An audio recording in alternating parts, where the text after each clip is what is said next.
आइए दोस्तों देखते हैं रीजनिंग के टॉप 5 क्वेश्चन। देखिएगा दोस्तों, पहला क्वेश्चन है, मोस्ट इंपॉर्टेंट क्वेश्चन है और इस टाइप के हमेशा प्रश्न पूछे जाते हैं दोस्तों। ये मैथमेटिकल रीजनिंग के अंतर्गत आता है, ठीक है। यानी रीजनिंग के भी सेक्शन में क्वेश्चन ये पूछा जाता है और मैथ के भी सेक्शन में ये क्वेश्चन पूछ लिया जाता है। बहुत ही इंपॉर्टेंट टाइप का क्वेश्चन है। क्वेश्चन पढ़िए, क्वेश्चन कह रहा है एक चींटी 3 मीटर चलती है और फिर 4 मीटर ऊंचे एक वृक्ष पर चढ़ती है।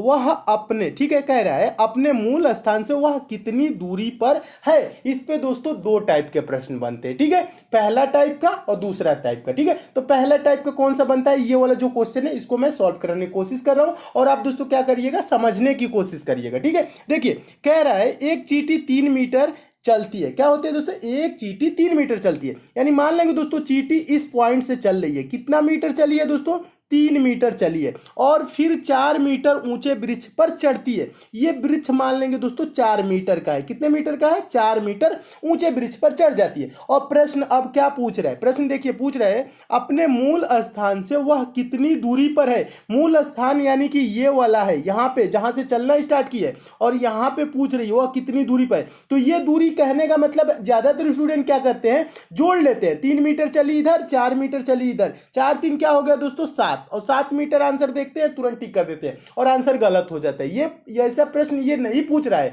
प्रश्न अगर जो पूछता वह कुल कितनी दूरी चली, तब तो इसका आंसर हो जाता 7 मीटर। पहला टाइप का ये प्रश्न बनता है, वह कुल कितनी दूरी चली। इतना आसान तो पूछेगा नहीं पेपर में। ये क्या पूछता है दोस्तों, वह मूल स्थान से कितनी दूरी पर है। यानी कि ये वाला दूरी पूछ रहा है, ये वाला जो दूरी देखिए, जो मैं रेखा खींच रहा हूं ना, ये वाला दूरी पूछ रहा है। यहां से यहां तक की दूरी कितनी है, ये चीज पूछता है। तो दोस्तों जब ये पेड़ पे चढ़ी है तो यहाँ पे क्या हो गया दोस्तों, 90 डिग्री का एंगल बन गया है। कहने का मतलब है दोस्तों, ये 4 है ना, ये लंब है और ये आधार है, और 90 डिग्री के सामने वाला ये जो दोस्तों एंगल है, ये क्या है दोस्तों, कर्ण है। तो कर्ण क्या होता है, कर्ण का मान कैसे निकाला जाता है, तो कर्ण बराबर दोस्तों होता है अंडर रूट लंब का स्क्वायर प्लस आधार का स्क्वायर। कहने का मतलब है कर्ण बराबर क्या होता है दोस्तों, कर्ण बराबर क्या होता है, देखिएगा कर्ण बराबर क्या होता है, कर्ण कैसे निकाला जाता है, अंडर रूट में लंब का स्क्वायर, यानी कि 4 का स्क्वायर क्या होगा 16 और प्लस आधार का स्क्वायर 3 का स्क्वायर क्या हो जाएगा 9, 16 9 दोस्तों क्या हो जाएगा, 16 9 25 हो जाएगा। अंडर रूट 25 का मान क्या होता है दोस्तों, 25 का मान होता है 5। तो ये दूरी क्या हो जाएगी दोस्तों, 5 मीटर हो जाएगी। समझने की कोशिश कीजिएगा, ये दूरी क्या हो जाएगी दोस्तों, 5 मीटर हो जाएगी। और 5 मीटर किस ऑप्शन में दिया है, ऑप्शन नंबर पहले में दिया है। तो आपका ऑप्शन नंबर पहले क्या हो जाएगा, सही हो जाएगा। तो मैं उम्मीद करता हूं दोस्तों आप इस प्रश्न को अच्छे से समझ गए होंगे। एक बार और समझाने की कोशिश कर रहा हूं, समझिएगा। इसके लिए पेन उठाने की भी जरूरत नहीं होती है। कैसे सॉल्व किया जाता है, 3 मीटर चली है, फिर 4 मीटर ऊंचे वृक्ष पर चढ़ गई है और ये दूरी पूछ रहा है 3, ये 4। तो क्या करेंगे दोस्तों, 4 का स्क्वायर क्या होता है 16, 3 का स्क्वायर क्या होता है दोस्तों 9, 16 9 क्या होगा दोस्तों 25। इसको अंडर रूट में रख लेंगे, ठीक है। अंडर रूट 25 का वैल्यू क्या होता है दोस्तों 5, ठीक है। तो ये कर्ण इस ऐसे आ जाएगा, ये 5, यानी कि ये दूरी जो होगी दोस्तों यहां से यहां तक की ये 5 मीटर होगी। यानी कि चींटी दोस्तों मूल स्थान से वो कितनी दूरी पे है, तो 5 मीटर की दूरी पे है। और 5 मीटर ऑप्शन नंबर ए में दिया, तो आपका ऑप्शन नंबर ए दोस्तों क्या हो जाएगा, सही हो जाएगा। और इस टाइप के दोस्तों हमेशा प्रश्न पूछे जाते हैं। तो मैं उम्मीद करता हूं दोस्तों इस प्रश्न को आप बहुत ही अच्छे तरीके से समझ गए होंगे। अगला क्वेश्चन देखिएगा, दूसरा क्वेश्चन है। दूसरा क्वेश्चन आपका सीरीज से है, यह भी इंपॉर्टेंट क्वेश्चन है, यह भी पूछा गया क्वेश्चन है। देखिए प्रश्न है, नीचे दी गई श्रृंखला में प्रश्न चिन्ह के स्थान पर कौन सी संख्या आएगी। प्रश्न चिन्ह है कहाँ, देखिए प्रश्न चिन्ह यहां श्रृंखला में दिया गया है और यहीं पे पूछ रहा है कि कौन सी संख्या आएगी। तो दोस्तों सीरीज से रिलेटेड कभी भी आपके पेपर में प्रश्न है तो आप क्या करेंगे, सीरीज को देखेंगे, सीरीज कैसे आगे चल रही है। तो जैसे दोस्तों ये सीरीज कैसे चल रही है, देखिएगा 3 है दोस्तों, 3 के बाद 5, 5 के बाद 6, 6 के बाद दोस्तों 12 हुआ, फिर 12, उसके बाद प्रश्नवाचक चिन्ह 24 26। यानी कहने का मतलब है अगर जो आप डिफरेंस देखें दोस्तों, यानी अंतर देखें, तो 3 के बाद 5 हुआ 2, फिर 5 के बाद 6 1, 6 के बाद दोस्तों 12 हुआ 6, 12 के बाद दोस्तों 12 है यानी कि 0, फिर उसके बाद प्रश्नवाचक चिन्ह, उसके बाद से दोस्तों 24 है 26 है यानी कि 2 इधर, ठीक है। यानी ये यहाँ पे आपको कुछ नजर नहीं आ रहा होगा इस टाइप से कि ये सीरीज कैसे आगे बढ़ रही है या घट रही है, कुछ भी इस यहाँ पे आपको समझ में नहीं आएगा। यहाँ पे देखेंगे दोस्तों 2 1 6 0 ऐसे कोई कुछ भी नहीं समझ में आ रहा है। जब इस टाइप से आपके सीरीज सामने आ जाए और दिखे कुछ भी जब समझ में ना आए, तब क्या किया जाता है दोस्तों, देखिएगा तब किया जाता है हम एक एक संख्या को छोड़ के सीरीज को सॉल्व करते हैं। कहने का मतलब है 3 के बाद दोस्तों हम 5 छोड़ देंगे 6, ठीक है। 6 के बाद दोस्तों 12 छोड़ देंगे, ये वाला 12 लेंगे, फिर 12 के बाद दोस्तों ये प्रश्नवाचक चिन्ह छोड़ के 24, ठीक है। यानी कहने का मतलब है देखिए क्या हुआ, 3 दूना के 6, 6 दूना के 12, 12 दूना के 24, यानी क्या हो रहा है, मल्टीप्लाई 2 हो रहा है, यानी कि 2 गुना हो रहा है।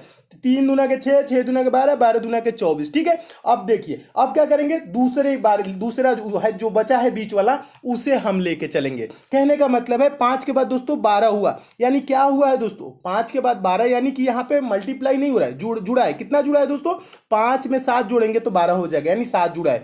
12 के बाद दोस्तों क्या होगा, इसमें भी 7 अगर जो जोड़ दे तो यहाँ पे दोस्तों क्या हो जाएगा, 19 हो जाएगा। और 19 के बाद दोस्तों 7 जोड़ दे तो क्या हो जाएगा दोस्तों, 26 हो जाएगा। और 26 यहाँ पे दिया हुआ है, तो यहाँ पे प्रश्नवाचक चिन्ह पे भरी जाने वाली संख्या क्या हो जाएगी, 19 हो जाएगा। और 19 किस ऑप्शन में दिया है, तो ऑप्शन नंबर पहले में दिया है, तो आपका ऑप्शन नंबर पहले दोस्तों क्या हो जाएगा, सही हो जाएगा। तो इस टाइप से सीरीज आपको एकदम अच्छे से समझ में आ गई होगी, और ये सीरीज कैसे चली है पूरा आपको क्लियर हो गया होगा। तो मैं उम्मीद करता हूं दोस्तों आप इस प्रश्न को बहुत ही अच्छे तरीके से समझ गए होंगे। क्या किया जाता है दोस्तों, जब सीरीज ना समझ में आए तो एक एक संख्या को छोड़ के सॉल्व किया जाता है, तब सीरीज समझ में आने लगती है। ठीक है, और इसका आंसर क्या हो जाएगा, 19 हो जाएगा। नेक्स्ट क्वेश्चन देखिएगा, तीसरा क्वेश्चन। और दोस्तों मैं आपको बता दूं, प्रश्न सॉल्व करने से पहले क्या किया करिए, वीडियो को पॉज कर दिया करिए, अपने आप से भी सॉल्व करने की कोशिश किया करिए। ठीक है, अपने आप से सॉल्व करने की कोशिश करेंगे तो आपके अंदर सोचने समझने की शक्ति विकसित होगी। तो आप पेपर में क्या होगा, आपको हिचकिचाहट नहीं होगी, हेजिटेशन नहीं होगी, आप प्रश्नों को पेपर में भी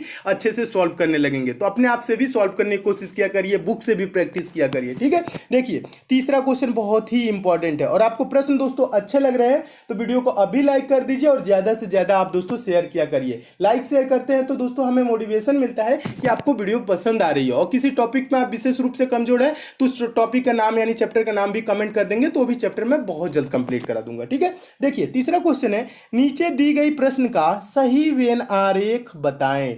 वेन डायग्राम बनाना है, किसका, घोड़ा बंदर बाघ। ठीक है दोस्तों, वेन डायग्राम से रिलेटेड आपके पेपर में कभी भी प्रश्न आएगा तो आपको ये करना क्या होता है, वेन डायग्राम से रिलेटेड जो शब्द दिए जाते हैं यानी जिसके बीच आपको वेन डायग्राम बनाना होता है, जैसे इसमें घोड़ा दिया है, बंदर दिया है, बाघ, इसके बीच दोस्तों हम देखते हैं कि संबंध कैसा है, एक दूसरे के बीच ये एक दूसरे से कैसे संबंधित है, बस ये चीज पता लगा लेंगे तो इसका आंसर भी आप दे लेंगे। ठीक है, तो देखिए घोड़ा क्या होता है दोस्तों, बंदर क्या होता है, बाघ क्या होता है। देखिए, और ज्यादातर स्टूडेंट क्या सोचते हैं, देखिए बड़ा छोटा सोचने लगते हैं, यानी कि घोड़ा बड़ा होता है उसके अंदर क्या कर लेते हैं दोस्तों, बाघ को कर लेते हैं, उसके बाद बंदर कर लेते हैं, ऐसे वेन डायग्राम नहीं, ये आपको बड़ा छोटा नहीं पूछ रहा है, वेन आरेख पूछ रहा है, यानी कि वेन डायग्राम पूछ रहा है, यानी इसके बीच संबंध पूछ रहा है, तो इसका इमेज ऐसे नहीं होगा, ऐसे गलत हो जाएगा। देखिए ये घोड़ा क्या होता है, बंदर क्या होता है, बाघ क्या होता है। घोड़ा दोस्तों एक जानवर होता है, बंदर भी एक जानवर होता है, और बाघ भी क्या होता है दोस्तों, एक जानवर होता है। ठीक है, और ये सब अलग अलग होते हैं, इनमें किसी प्रकार का रिलेशन नहीं होता है, यानी संबंध नहीं होता है। तो एक देखिए सर्कल कैसे बनाएंगे, और इसको सर्कल से प्रदर्शित किया जाता है, तो एक घोड़ा का सर्कल हो जाएगा, फिर एक बंदर का सर्कल हो जाएगा, और एक बाघ का सर्कल हो जाएगा, यानी अलग अलग इसका सर्कल हो जाएगा। ठीक है, तो दोस्तों इस टाइप से अलग अलग सर्कल देखिए किस ऑप्शन में दिया है, तो आपका देखेंगे दोस्तों ऑप्शन नंबर बी देखेंगे, तो ऑप्शन नंबर बी में दिया है अलग अलग सर्कल। ठीक है, तो ऑप्शन नंबर बी क्या हो जाएगा, सही हो जाएगा, यानी इनके बीच कोई संबंध नहीं होता है, ये सब अलग अलग जानवर है। तो इस टाइप का वेन डायग्राम किस टाइप से बनेगा, ऑप्शन नंबर बी की तरह। तो आपका ऑप्शन नंबर बी दोस्तों क्या हो जाएगा, सही हो जाएगा। तो मैं उम्मीद करता हूं दोस्तों आप इस प्रश्न को भी बहुत अच्छे तरीके से समझ गए होंगे, और इस टाइप के भी प्रश्न आपके पेपर में आएगा तो आप अच्छे से सॉल्व कर लेंगे। अगला क्वेश्चन देखिएगा, अगला क्वेश्चन मोस्ट इंपॉर्टेंट है, और अगला क्वेश्चन देखने से पहले दोस्तों जो नए स्टूडेंट है उनके लिए बता दूं दोस्तों, ये पंचम पब्लिशर की ई बुक है, आपके आगामी सभी परीक्षाओं के लिए इंपॉर्टेंट है, चाहे आप दोस्तों रेलवे की एग्जाम देंगे, एसएससी की एग्जाम देंगे, या अगर आप दोस्तों कोई सा भी गवर्नमेंट एग्जाम देंगे, क्योंकि दोस्तों इस ई बुक में उन प्रश्नों को शामिल किया गया है जो प्रश्न आपके बार बार परीक्षाओं में पूछे जाते हैं, जो प्रश्न हमेशा परीक्षाओं में रिपीट होते हैं। दोस्तों इस ई बुक में आपको 10 प्रैक्टिस सेट मिल जाएगा, प्लस 10 वन लाइनर सेट मिल जाएगा। वन लाइनर सेट कहने का मतलब है दोस्तों एक लाइन में क्वेश्चन, दूसरी लाइन में आंसर।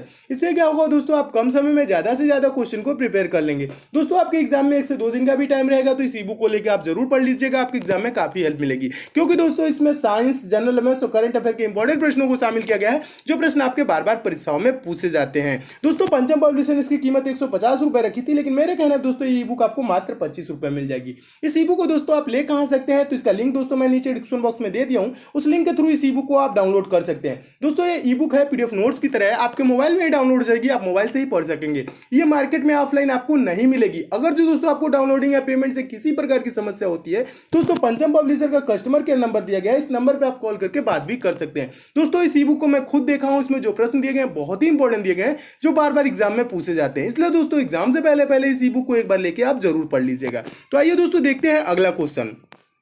देखिएगा दोस्तों, चौथा क्वेश्चन है। चौथा क्वेश्चन बहुत ही इंपॉर्टेंट क्वेश्चन है और ये पेपर में बहुत बार पूछा जा चुका है। देखिए क्वेश्चन देखने में दोस्तों आपको बहुत बड़ा लग रहा होगा, लेकिन सॉल्व करना ये बहुत ही आसान होता है। और ज्यादातर स्टूडेंट क्या करते हैं, क्वेश्चन बड़ा देखते हैं और छोड़ देते हैं। ठीक है, क्वेश्चन बड़ा देख के छोड़ा नहीं जाता, उसको सॉल्व करने की कोशिश किया जाता है, ज्यादा टाइम नहीं दिया जाता है। ठीक है, देखिए इसमें टाइम नहीं लगेगा। प्रश्न को पढ़िएगा।